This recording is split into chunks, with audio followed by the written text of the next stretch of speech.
Telugu news ఛానల్కు స్వాగతం.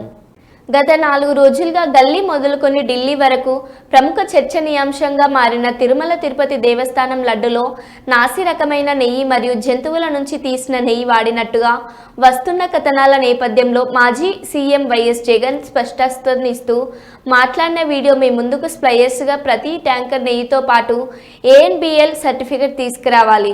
TTD కూడా ఆ ట్యాంకర్ నుంచి 3 శాంపిల్స్ను తీసుకొని టెస్ట్ చేస్తుంది.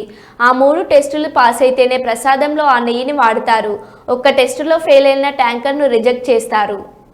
6 నెలలకు ఒకసారి రొటీన్ గా జరిగే కార్యక్రమంలో ఎవరు L1 గా వస్తారో వారికి ఇస్తారు. వాళ్ళు ప్రతి ఒక్కరూ కూడా వారు సప్లై చేసిన ప్రతి ట్యాంకర్ తో పాటు, వెరీ ఇంపార్టెంట్ ఈ పాయింట్, వాళ్ళు సప్లై చేసిన ప్రతి ట్యాంకర్ నెయ్యితో పాటు వాళ్ళు NABL సర్టిఫై చేసిన సంస్థ నుంచి ప్రోడక్ట్ క్వాలిటీ సర్టిఫికెట్ తీసుకొని రావాలి. రూల్ వచ్చిన తర్వాత ఇక్కడ టీటీడీలో ఆ ట్యాంకర్ లో నుంచి 3 శాంపుల్స్ తీసుకుని 3 రిపోర్ట్స్ పాస్ కావాలి. ఇది routine process, compulsory process for anybody. ఈ 3 టెస్టులు పాస్ అయిపోయిన తర్వాతనే ఏదైనా కూడా ప్రసాదంలో టీటీడీ వాడకంలోకి తీసుకుని వచ్చేదానికి బండిని ముందుకు పంపిస్తారు. ఆ 3 శాంపుల్స్ లో ఏది పాస్ కాకపోయినా కూడా ఆ బండి ముందుకే పోదు, ఆపేస్తారు, రిజెక్ట్ చేసేసి వెనక్కి పంపించేస్తారు. దట్ ఈస్ ప్రక్రియ, దిస్ ఇస్ కంపల్సరీ. మరి నేను అడుగుతా ఉన్నది ఒకటి, చంద్రబాబు నాయుడు ఏదైనా కానీ రిజెక్ట్ అయిపోతే అసలు వాడే అవకాశమే లేదు, వాడే పరిస్థితి లేదు. అలాంటప్పుడు